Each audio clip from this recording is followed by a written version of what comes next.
मैंने 2004 में ठाकुरों पर गोली चलवाई थी। तुम्हारी औकात ही क्या है? मैं तुम्हारी दुकान पर चढ़ जाऊंगा। संभल जाओ, नहीं तो ठीक नहीं होगा।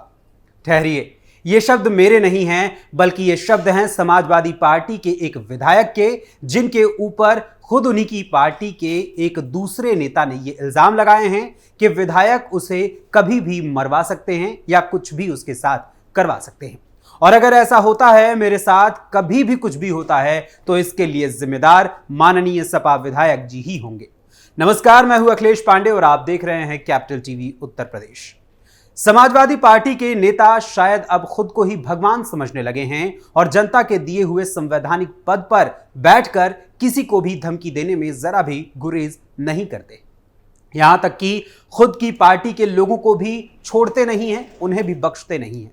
कुछ ऐसा ही ताजा मामला सामने आया है यूपी के पूर्वांचल हिस्से में बसे जौनपुर जिले के केराकत विधानसभा क्षेत्र से, जहां सपा के विधायक तूफानी सरोज ने अपनी ही पार्टी के ब्लॉक प्रमुख को देख लेने की धमकी दी है। और यह पूरा मामला शुरू हुआ है व्हाट्सएप पर बने एक ग्रुप पर हुई बहस के बाद। दरअसल हुआ कुछ यूं कि व्हाट्सएप ग्रुप पर किसी मुद्दे को लेकर चर्चा हुई, जिसको लेकर कमेंटबाजी भी शुरू हो गई और फिर फोन पर हुई हॉट टॉक के रूप में इसकी तब्दीली हुई और फिर यह बहस बदल गई पुलिस के पास दर्ज हुई एफआईआर के रूप में। सबसे पहले सोशल मीडिया पर ग्रुप पर कुछ तस्वीरों को लेकर बात शुरू हुई। उस पर कमेंट करते हुए, यानी कि पूरी तरीके से कमेंट्स कसते हुए समाजवादी पार्टी के बरसठी ब्लॉक अध्यक्ष विवेक यादव ने कहा कि कब से पूर्वांचल के आन बान शान हो, इनके जैसा बेईमान नेता कोई हो ही नहीं सकता। तूफानी सरोज मुर्दाबाद। इस कमेंट के बाद दूसरे व्यक्ति ने इस बात का जवाब देते हुए कहा, बाप मरे अंधियारे, बेटे का नाम पावर हाउस। और उसके बाद इसको लेकर बहसबाजी लंबी होती चली गई और फिर आरोप लगा कि केराकत के सपा विधायक तूफानी सरोज ने बरसठी ब्लॉक अध्यक्ष विवेक यादव, गौर करिएगा ये खुद समाजवादी पार्टी के ही हैं, उनको ठाकुर शब्द की आड़ में जान से मारने की धमकी दे रहे हैं। समाजवादी पार्टी के बरसठी ब्लॉक अध्यक्ष ने पुलिस में तहरीर देकर अपनी शिकायत दर्ज कराई। हालांकि इससे पहले सोशल मीडिया पर खुद के खिलाफ हुई अभद्र टिप्पणी को लेकर विधायक तूफानी सरोज ने विवेक यादव के खिलाफ आईटी एक्ट के तहत मुकदमा दर्ज करवाया हुआ था। इसके बाद बनकट गांव निवासी विवेक यादव ने पुलिस अधीक्षक कार्यालय में जाकर अपनी शिकायत दर्ज कराई। सपा ब्लॉक अध्यक्ष विवेक यादव ने एसपी को शिकायत देते हुए कहा कि विधायक तूफानी सरोज ने उसे फोन करके धमकाया और कहा कि तुम्हारी दुकान पर चढ़ जाऊंगा। तुम्हारी औकात क्या है? मैंने 2004 में ठाकुरों पर गोली चलवा दी। संभल जाओ, नहीं तो ठीक नहीं होगा। विवेक यादव ने सपा विधायक तूफानी सरोज से अपनी जान को खतरा बताया और कहा कि वो ठाकुर शब्द की आड़ में मुझे गोली मार देना चाहते हैं। सपा के बरसठी ब्लॉक प्रमुख का कहना है कि अगर मुझे कभी भी कुछ भी होता है तो उसका जिम्मेदार केराकत के सपा विधायक तूफानी सरोज ही होंगे। गौरतलब है कि सपा के ही बरसठी ब्लॉक अध्यक्ष द्वारा अपनी ही पार्टी के विधायक के खिलाफ दर्ज करवाई गई ये शिकायत चर्चा का विषय बन गई है। वहीं बरसठी ब्लॉक अध्यक्ष द्वारा दी गई शिकायत पर जौनपुर के केराकत से सपा के विधायक तूफानी सरोज ने प्रतिक्रिया इस पर देते हुए कहा कि ये सब कुछ भाजपा वालों के कहने पर हो रहा है।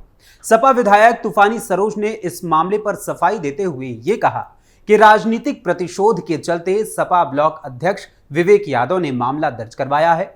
उसने मेरे खिलाफ सोशल मीडिया पर अपशब्द लिखे थे।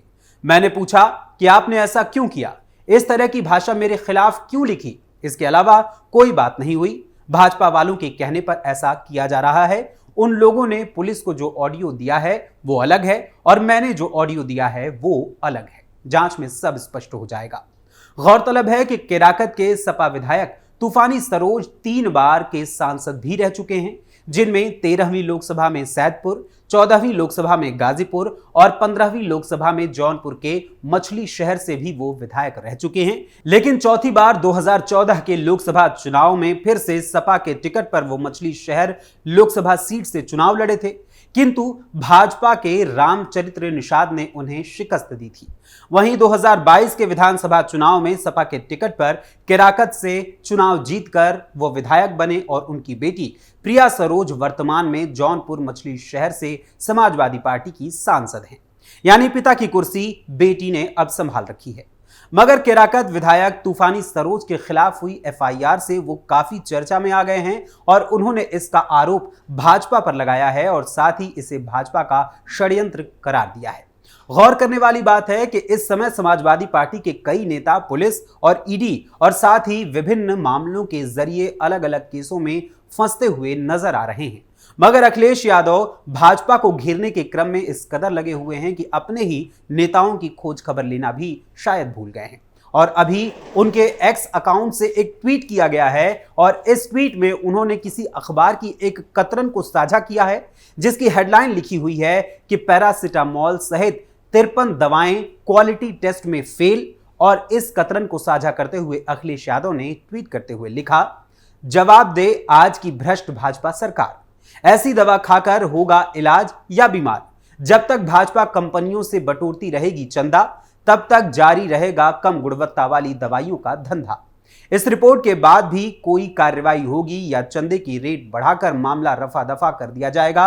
जनता की जान से खिलवाड़ करने का यह भाजपाई खेल अच्छा नहीं, निंदनीय। अखिलेश यादव के इस ट्वीट पर जनता ने उन्हें घेरते हुए जाली नोटों के कारोबार में कुशीनगर में पकड़े गए सपा नेताओं का जिक्र करते हुए रिप्लाई लिखते हुए कहा कि जाली नोटों का कारोबार चलाने वालों को किसका संरक्षण प्राप्त था, इसमें आपका भी हिस्सा था क्या? वहीं एक दूसरी यूजर ने लिखा कि जवाब दे अखिलेश यादव, क्या यह कालाबाजारी तुम्हारे संरक्षण पर हो रही थी? क्या देश के साथ गद्दारी तुम्हारे संरक्षण से हो रही थी? हालांकि यहां आपको यह बता दूं कि जिस अखबार की कतरन में पैरासिटामोल सहित 53 दवाओं के क्वालिटी टेस्ट में फेल होने की खबर हेडलाइन के रूप में लिखी गई है, उसी अखबार में इस मामले को लेकर हुई कार्यवाही के बारे में उसी खबर में लिखा भी गया है। इस खबर में लिखा गया है, सेंट्रल ड्रग्स कंट्रोल ऑर्गेनाइजेशन ने इन दवा कंपनियों को नोटिस जारी कर जवाब मांगा है और इन सभी 50 दवाओं को बाजार में मौजूद अपना पूरा स्टॉक जल्द से जल्द वापस लेने का आदेश भी जारी किया गया है और साथ ही सभी राज्यों के सहायक दवा नियंत्रकों को इस मामले में जल्द से जल्द रिपोर्ट भेजने के लिए कहा गया है। हो सकता है कि सपा प्रमुख अखिलेश यादव जी ने पूरी खबर विस्तार से पढ़ी ही ना हो, इसीलिए उन्होंने सिर्फ राजनीतिक रूप से इसकी कतरन को उठाया और अपलोड करते हुए अपना ट्वीट कर दिया। हालांकि भले ही उन्होंने खबर को पूरी तरीके से न पढ़ा हो, लेकिन कोई बात नहीं, इतना तो अच्छा ही है कि आपने इन 50 से अधिक दवाओं को लेकर जो जागरूकता लोगों के बीच फैलाई है वो वाकई में काबिले तारीफ है और लोग इससे सावधान और सतर्क भी रहेंगे। ऐसी जागरूकताएं आपको और फैलानी चाहिए, लेकिन साथ ही आपको अपने नेताओं पर भी ध्यान देना होगा, क्योंकि आपके विभिन्न कारनामे करने वाले ये नेता आपकी ही पार्टी को बदनाम करने में लगे हुए हैं। बहरहाल केराकत विधायक तूफानी सरोज का मामला आप सभी के सामने है। इसके अलावा कुशीनगर में नकली नोट, बम और असलहों के साथ समाजवादी पार्टी से जुड़े 2 नेताओं को यूपी पुलिस के द्वारा गिरफ्तार किया गया। अयोध्या में सपा के सांसद अवधेश प्रसाद के बेटे अजीत प्रसाद पर भी अपहरण, मारपीट करने और जान से मारने की धमकी देने के लिए एफआईआर दर्ज की गई है। इसके अलावा बलरामपुर जिले की उतरौला सीट से सपा के पूर्व विधायक आरिफ अनवर हाशमी पर ईडी ने कार्यवाही की है और आगे की जांच में जुटी हुई है।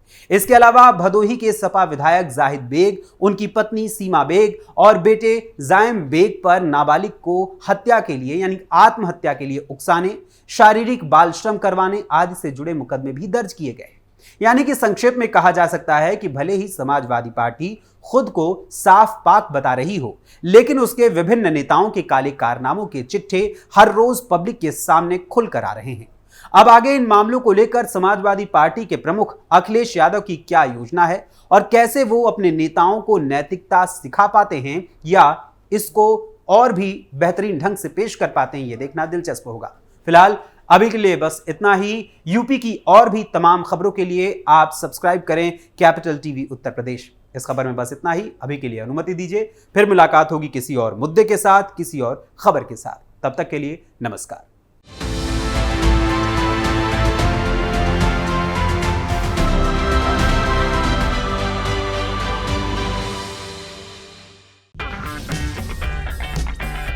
अगर आपको हमारा वीडियो पसंद आया हो तो इसे लाइक करें, हमारे चैनल को सब्सक्राइब करें और हाँ, बेल आइकन दबाना ना भूलें ताकि आप तक हमारे वीडियो की नोटिफिकेशन पहुंचती रहे।